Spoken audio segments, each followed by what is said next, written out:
From Kansas State University, this is Agriculture Today. Eric Atkinson here. Ahead today, K-State's Dan O'Brien will look at the crop projections from the Kansas Wheat Tour this week and how the wheat market assesses those tour findings historically. That part of his weekly segment on the grain market trends. Also today, K-State's Dorivar Ruiz-Diaz will talk about nutrient management for newly planted soybeans with the emphasis there on phosphorus and potassium requirements to get those soybean seedlings off to a good start. Later, K-State's Romulo Lollato will provide his wrap-up report on the 2019 Hard Winter Wheat Tour, which finished up yesterday. And we'll hear once again from K-State's Mary Knapp as she covers Kansas agricultural weather.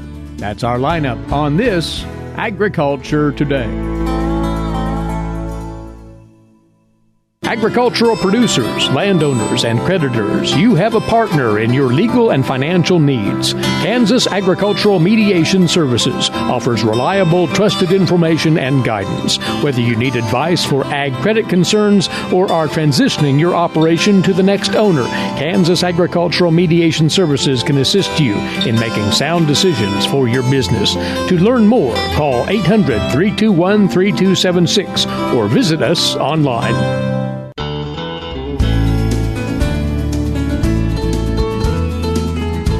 Thanks for tuning in. This is Agriculture Today. For our regular glance at the grain market trends now, we head down the line to Colby in northwest Kansas and speak with K-State Research and Extension grain market economist Dan O'Brien. And naturally, Dan, the first thing we'll pick up on will be the results of that 2019 Hard Winter Wheat Tour throughout Kansas and parts of adjoining states, which wrapped up yesterday with the tour goers meeting and putting together their estimates on the 2019 crop. And want to have you comment, if you would, on how the markets tend to interpret that report and how much reliance they put in it.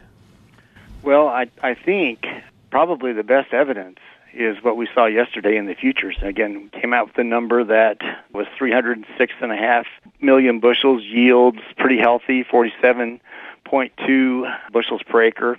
And the wheat futures ended up being up by 4 or 5 cents. So the wheat futures took this in stride, looked at factors all over the globe, in particular probably some concerns about what's happening, not so much here, but maybe in the eastern Corn Belt with excess moisture, worries about weather conditions, perhaps temperatures, issues like that. If there's anything that's been more of a worry than what we have, it's been what's been going on to the east of us. So I think the market took this in stride, and it didn't have 10, 15, 20% limit moves.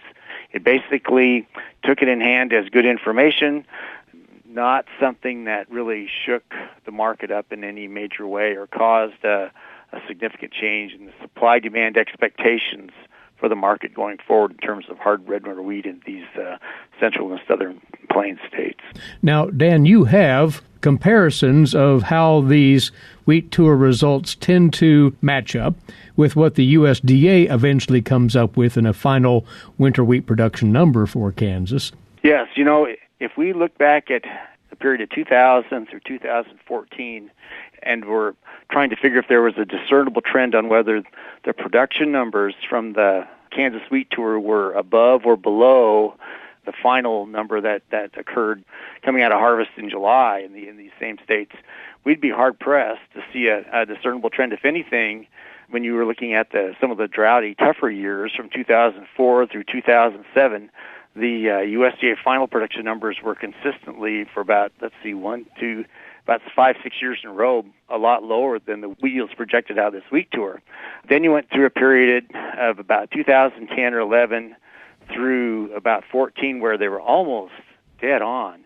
Since that time, we've come into 2015 through 18, and the USDA final wheat production number has been 20, 30, 40 million bushel or more greater than what the Kansas Wheat Tour numbers have been. So if anything, if we just looked at the last several years, you'd say, gosh, we projected 306 million bushels for the Kansas number and approximately about 638 million bushels for the combined states of Kansas, Oklahoma, Colorado, Nebraska, and basically some numbers I pulled together to add in Texas. And you'd say, given what we've seen the last several years, we could add 50, 100 million bushels on that, not even blink. But, each year still should be looked at uniquely, and I'm sure my colleagues in agronomy and plant pathology will have something to say about all that, before we finally get to the harvest. The point is that we've tended, in the most recent years, to have the Kansas wheat tour number be below what the actual outcome has been, and really is this year, with its specific conditions, a year that ties in with those others, and is that our expectations now? I think there's enough uncertainty and a number of things that are still out in front of us that I don't think we can just confidently make that assertion, but that is the recent track record. And again, later on in the broadcast, we'll be tapping K-State's Romulo Lollato for his post-tour observations on the potential for this wheat crop in Kansas. Dan, let's move on over to the feed grains market, and the corn trade may at long last be taking those planting delay worries seriously, and that may well be reflected in both the corn and soybean markets. Well, when we look at it and see planting issues in some of these areas and wonder about whether the market reflects that, and see the current conditions, the weather forecasts for moisture to continue in a number of very important U.S. Corn Belt crop production areas in the next week or so. Again, there's been a lot of head scratching and consternation about what the corn futures may or may not be looking at when they make those judgments. Well, here, as of about a week or so ago, we were trading down as low as about 352 or 353 for corn. I came up yesterday, closed at 370 and a half. And that also, just like we talked about for wheat, that's not a limit move, but it's at least a change in the trend. And again, market reports are that there's some concern about starting to come in with regard to what in aggregate these planting delays might bring about. So that's something to look at. It's thought-provoking to me to see how yesterday soybean futures, at the same time that corn planting concerns are starting to come to the fore, we're seeing soybeans start to go the other direction, i.e. probably with the idea that if we do have any problems with corn plantings to some degree, that, the next option that's out there will be soybeans, and we'll probably see that. I would say that the corn to soybean price ratio in the last week, when you look at new crop 2019 soybeans versus D's corn, I don't want to use hyperbole and say it's dropping like a rock, but it is changing. It was about 2.4, 2.5 in terms of the ratio of soybeans to new crop soybeans, new crop corn. Here, as of yesterday, it dropped to about 2.2, 2.23, something like that. So I think that's indicative of the futures themselves kind of rebalancing, and this idea of at least the potential, more than just a minimal potential for planting delays in corn, that they could occur. And if that does come about, then you'd see the tendency to have acres move towards soybeans. So I saw a headline in the ag press today as you glance at market news just to make sure you're up on what's happening. Someone talking about, soybeans could go way below $7 down to $6. Now, that's a flashy headline meant really to get your attention. It got my attention, but that's indicative of the market's narrative move now, that maybe there are problems with our expectations for large corn production, and they're viewing now that there's a potential for a considerably more acreage of soybeans being planted, and you have some worries, whether founded or not, on where the soybean market could go come fall of 2019. One has to wonder, though, Dan, if all of this suggests that there is significant market volatility ahead in both of those complexes. I think, hopefully with all due judiciousness and caution, and not just wanting to, again, throw hyperbole out there, the market is now in the first week of May. We've got some pretty wet soils in some awfully important areas in Iowa, southern Minnesota, Illinois, Indiana, parts of Missouri, etc., parts of Nebraska. Again, it's been well documented of late that with the studies that are out there that we can plant an awful lot of corn in a week in these areas. And statewide, they look at, say, 10 to 14 days in the 3I states, following some work by our colleagues at Illinois. But that's assuming great weather. So, if you could go gangbusters, no limitations, 10, 14 days. But we're not even to the place in a lot of these areas where we're starting to dry yet. So we're now into a window where serious questions have to be weighed by these grain markets, especially on the future side. When you talk about times of volatility, and you look at historic patterns over the last several years, the month of May and early June have been very, very important times in the determination of the direction of grain markets going on through the rest of the summer. Of course, that's predicated on not having a summer drought since 2012. Mm-hmm. But all that said, what happens at planting time, well, it sort of rules the roost, absent any major drought problem coming in later on in the summer. Well, final thought here, and favorable news in corn and grain sorghum exports, you tell us. Yes, good news for grain sorghum and for corn. New crop sales, not so much the shipments this week, but in the last week there's been a noticeable jump by about 8-9% of the USDA's projection for the year of forward sales of grain sorghum. So that's a positive thing. And if you look around, nose around, and see what basis bids are doing at some places, you'll see some, again, Topeka, Wellington, etc., Salina, where you see some narrower bids. So it just probably behooves Kansas grain sorghum producers with grain sorghum in storage to be watchful of what market opportunities they might have out there with specific buyers. On the corn side, for the week ending April 25th, we had 54 million bushels, and that's ahead of the pace of about 51.5 that we'd have to actually ship to meet the USDA's export forecast of about 2.3 billion. So, we've been struggling enough in the export side that when we get good news like that, it's something to really talk about. So we shall see, I guess, as all this goes forward. Well, all of this that we've talked about and more is captured in the weekly notes on the grain markets that Dan assembles, and those are available to you producers now at agmanager.info. And Dan, a good weekend to you. Thanks for the input. Thanks, Eric. Take care.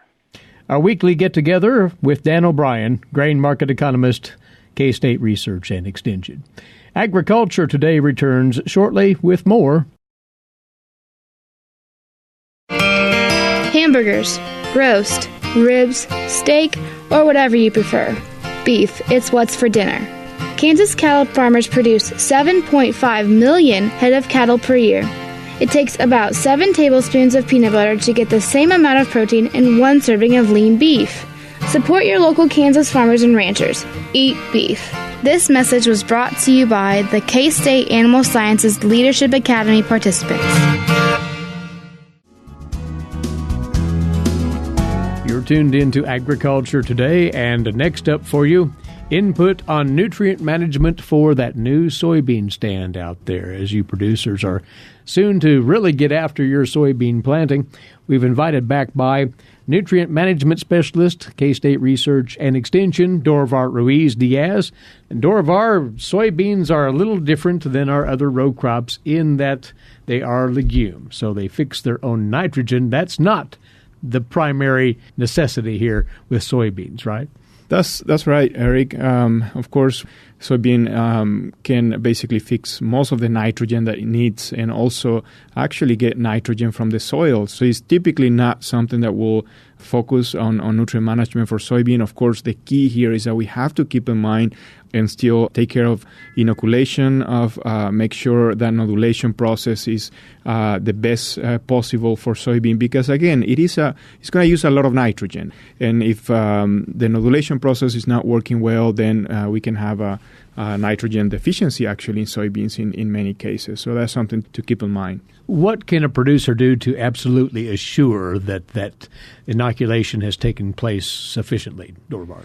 Again, make sure we follow good practices in terms of how we handle that seed at the time of planting and planting shortly after the inoculation process. And again, also make sure we're using good quality inoculant. Those are key points that we have to keep in mind. And again, during the growing season, also be checking that nodulation process and make sure that's working and providing the nitrogen needed for soybeans. In many cases, some producers may also consider nitrogen application in season to complement nitrogen, especially high-yielding soybeans.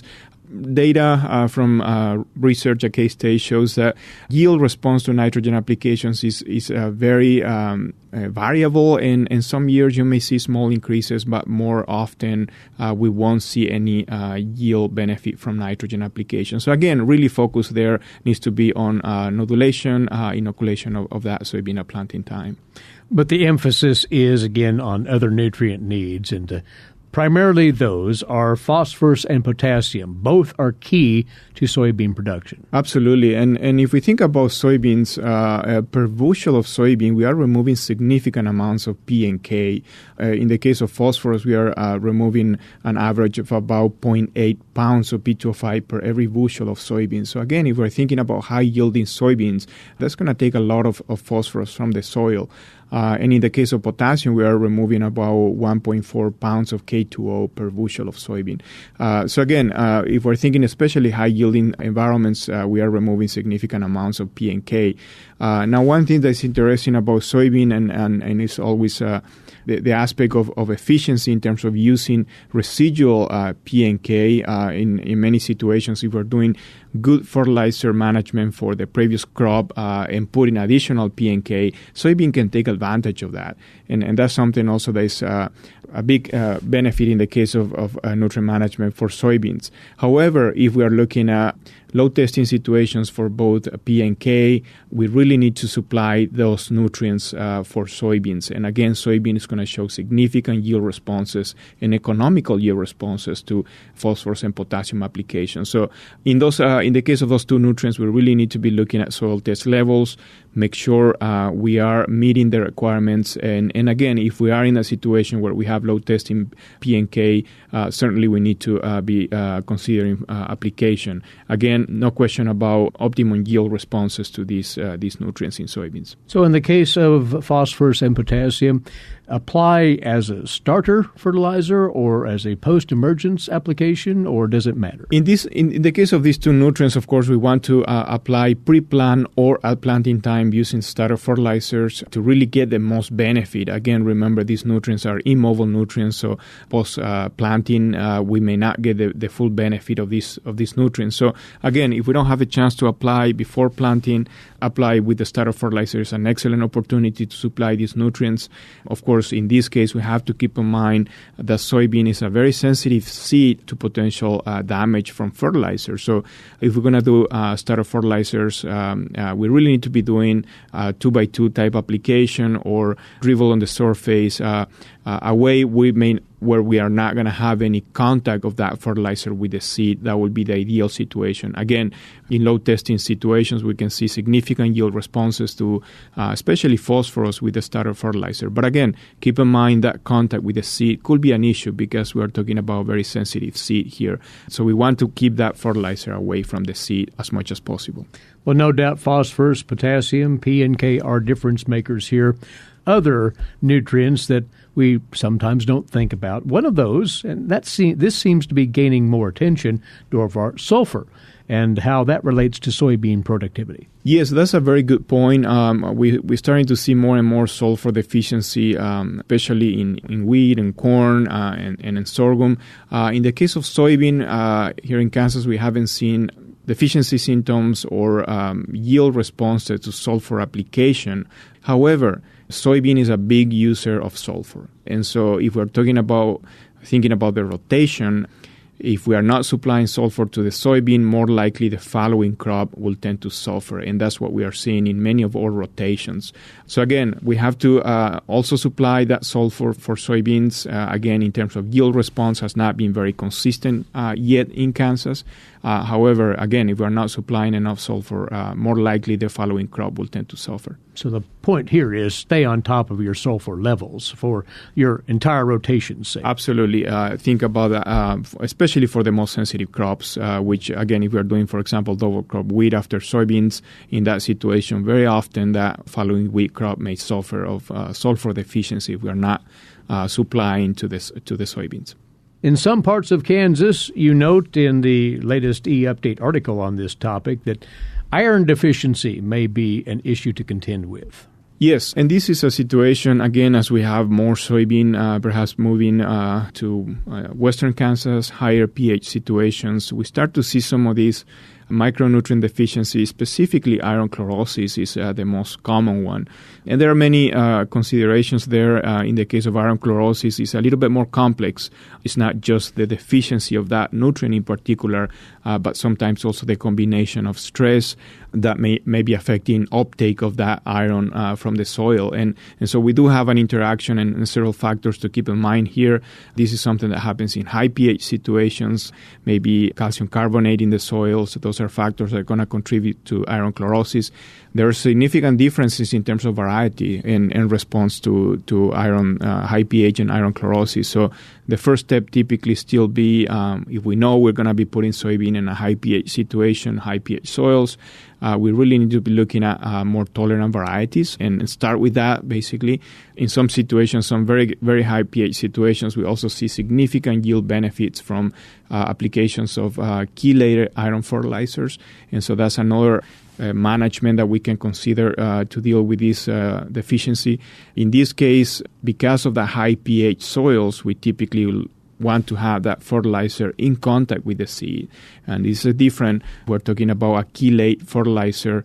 We really want to have that fertilizer in furrow in contact with the seed to get the full benefit. Again, because iron is not as mobile as other nutrients? Absolutely, because iron is not mobile, and also because of the high pH soils, if we are putting that iron fertilizer away from the seed, again, that high pH situation basically will immobilize that iron fertilizer pretty quickly before the roots basically get to it. So in that situation, again, we're dealing with a high pH situation, iron chlorosis. We would like to consider an in-furrow application of a chelated source of iron.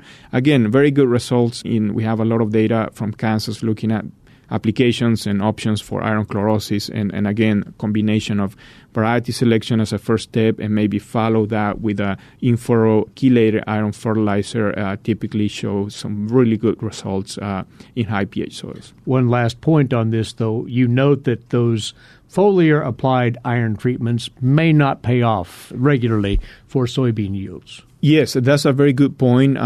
Historically, we look at foliar applications for iron chlorosis, but in some of our soils where we have very high pH situations, really the struggle is to get that soybean growing early in the season. And in that situation, of course, relying on late application of foliar fertilizers, we have not seen very good results with that situation. So we really want to start early with variety selection, in-furrow fertilizer application, where we do tend to see the most benefit in terms of yield. And last thought here, other micronutrients might be considered as limiting factors for soybeans, and producers would want to pay some level of attention to those. Yes, there are a couple others that we typically consider in Kansas. Zinc and boron, those are micronutrients that not very common to see in most of our soils, but it's something that we definitely want to monitor that with soil tests and make sure we are within the optimal range. Typically not a problem, but again, as we are moving in more higher pH situations, this will be something that we need to look very closely. And we would refer you growers to an article that covers all of this that we've discussed with Dorivar today out of the Agronomy E-Update series, dated April the 19th, on soybean fertilizer requirements here in Kansas. As always, Dorivar, thanks for coming by. Thank you. He's a crop nutrient specialist for K-State Research and Extension, Dorivar Ruiz-Diaz, on this part of agriculture today, and we'll be back in a few moments with more on this, the K-State Radio Network. Did you eat today? Thank a farmer. A way to get more involved in agriculture is through 4-H and FFA.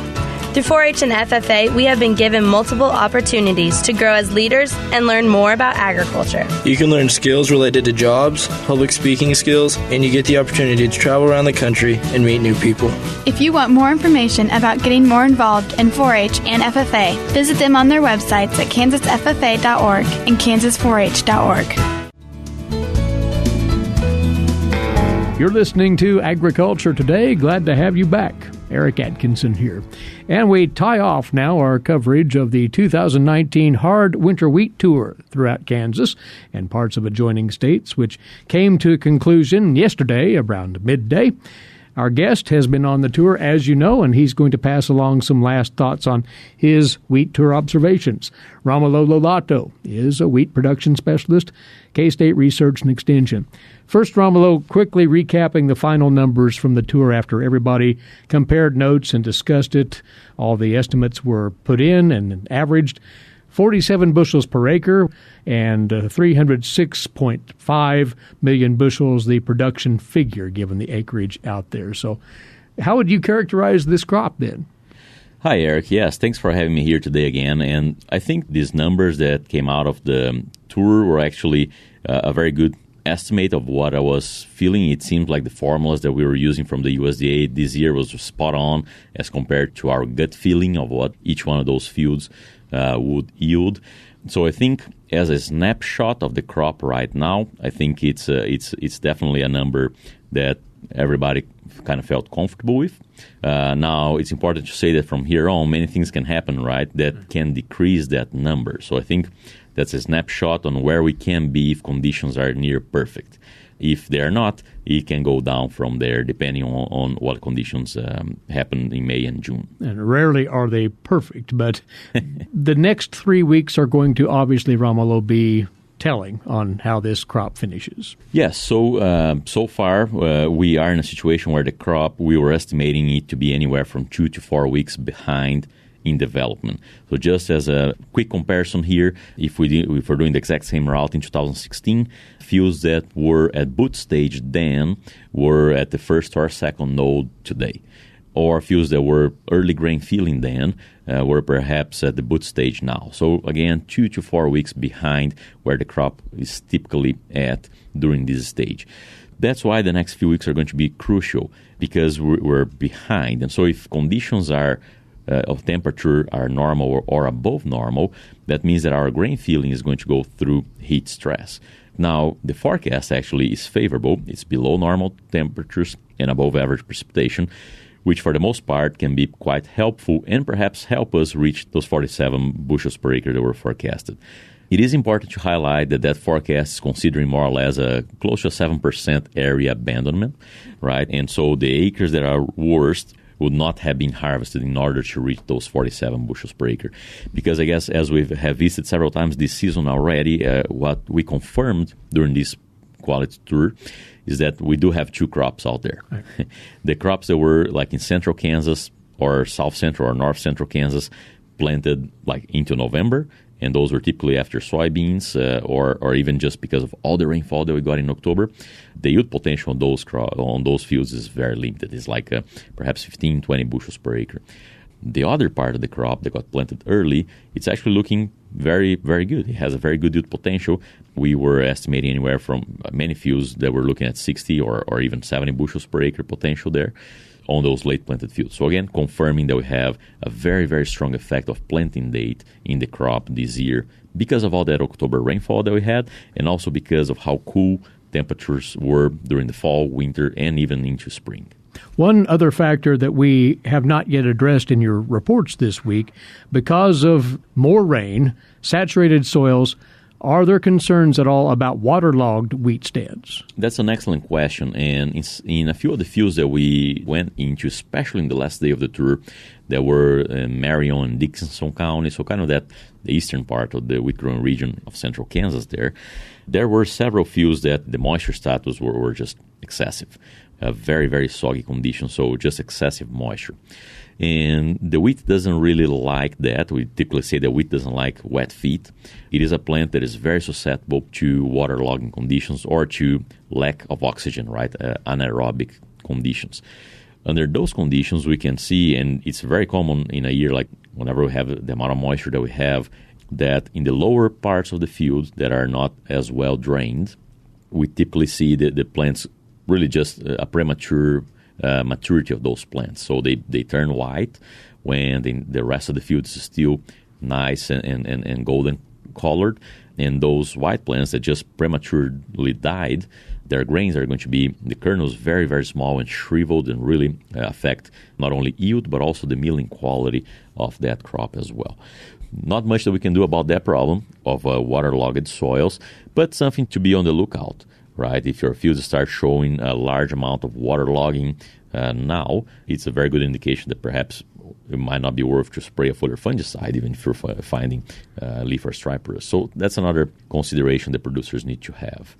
Much to happen between now and harvest time, so the story will be fully told over the coming weeks.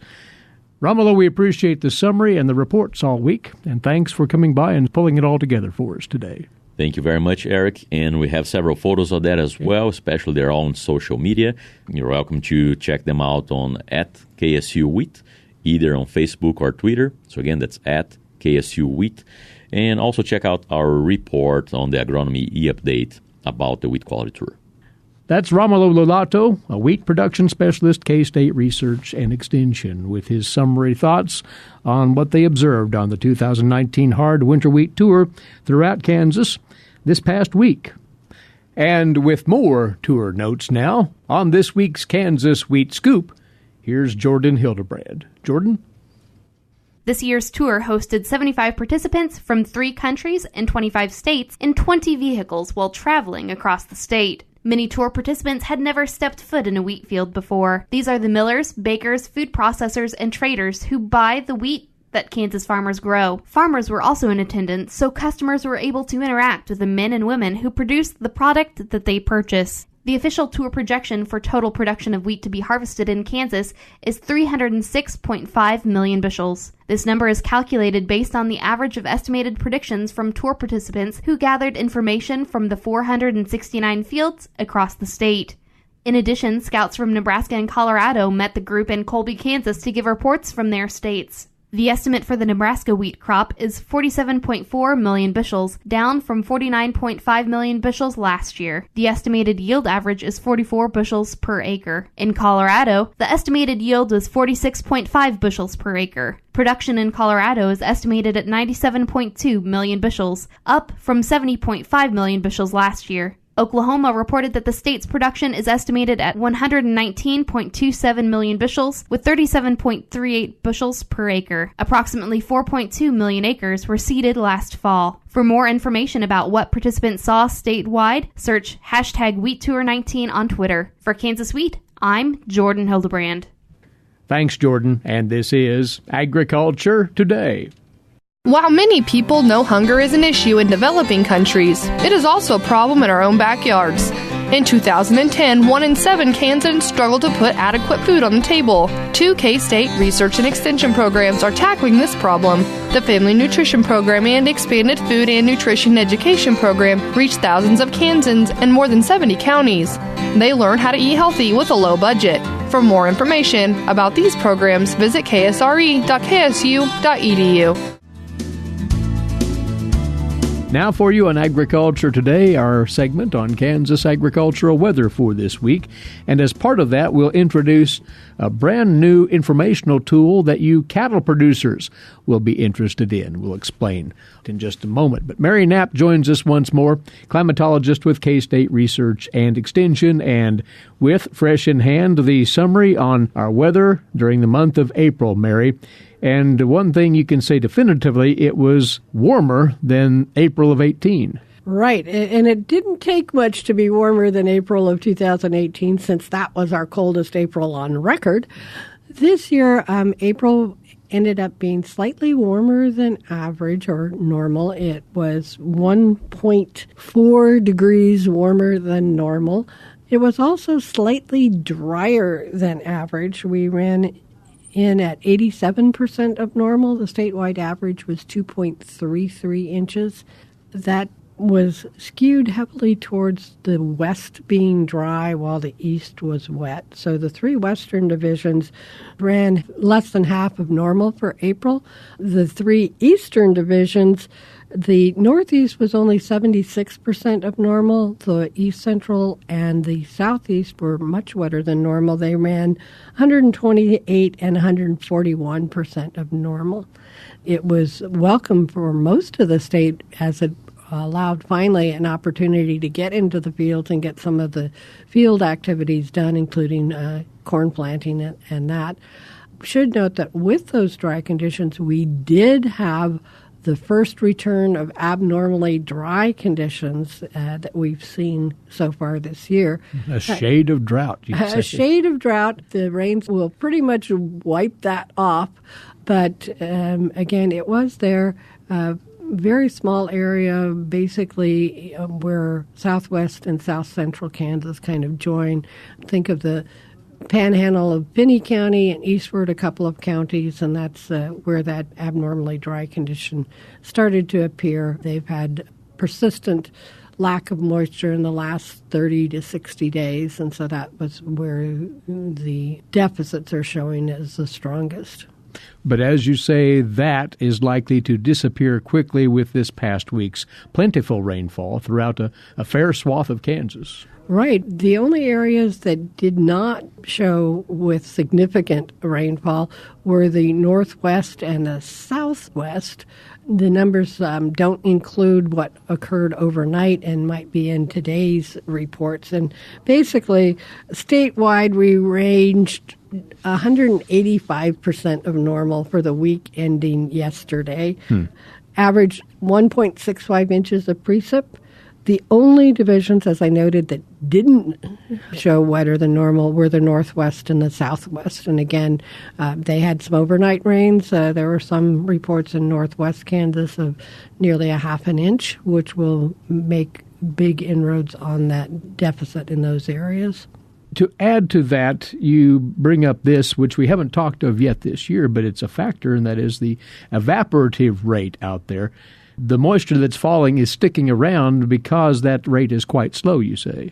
Right. When we look at particularly in this last week, we noted that in April we were slightly warmer than normal, but we did have a lot of days where they were cooler than normal. This particular week, we averaged between a degree cooler than normal in the southeast to 6 degrees cooler than normal in the northwest. So when you're running 6 degrees cooler than normal, the demand on the water is not as high as it might have been otherwise. High temperatures, mid-80s across the state for the highs, and the lows. Northwest Kansas got down to 25 degrees, so there's still some frost in that area. West Central and Central divisions also had areas that dropped below freezing, but we're talking 30, 31, so not quite as dramatic as that Northwest low of 25. Well, what does the outlook portend then? And if you look at this next week, actually beyond that, off and on rainfall is prominent there, Mary. Right. If we look at the outlook for the week, again, we're looking at chance of rain just about every day. We might have a dry weekend, but then it moves back into that wet pattern. The quantitative precip forecast, which is the 7-day outlook going through next Friday, is favoring a very wet pattern across most of the state. The far west along the Colorado border will be the driest areas of the state, and they're expecting between 1/4 and 1/2 an inch, maybe as much as 3/4 of an inch as you go into northwest Kansas. Move into about Leodi and towards the Hayes area, you jump up to 3/4 to an inch, and if you move further east into, say, the Flint Hills region and eastward, you're looking at anywhere from 3 inches to maybe as much as 4 inches in parts of the area. So, again, areas that have a lot of moisture, which are those eastern divisions, look like they're going to get more. Areas that have not had as much precip are still expected to see some, but maybe not as much as needed to bring them back up to erase those deficits. All right, then, and in our remaining time, wanted to pass along a word about something that you and your colleagues at the Weather Data Library here at K-State have just put together and posted. You're calling this a Cattle Comfort Index tool, which would be extremely handy when we get into those sultry days of summer for our cattle producers, for instance. Right. We've already had a lot of negative impacts on the cattle industry with our cold temperatures. And this tool has the strength that it will look at both sides of the scale. It not only looks at the temperature and humidity, but it also looks at other factors like solar radiation and wind speed. And it presents the data in basically categories indicating the amount of stress that might be expected on those cattle. And this will be real-time statewide information then? Right. It'll be driven by our 5-minute data that is available from the Kansas Mesonet, and so it will be calculated real-time and updated on a regular basis, so you can see how that might change over the day. So cattle producers, please take note of that particular tool and take advantage of it as we get into those more stressful days of summer for your stock. You can find out all about it at mesonet.ksu.edu, mesonet.ksu.edu. Mary, once again, thanks. We'll chat again next Friday. Thanks, Eric. Mary Knapp with us, climatologist, K-State Research and Extension. And our time is, in fact, away for today and the week. Please rejoin us on Monday right here, won't you? Until then, Eric Atkinson for Agriculture Today over the K-State Radio Network.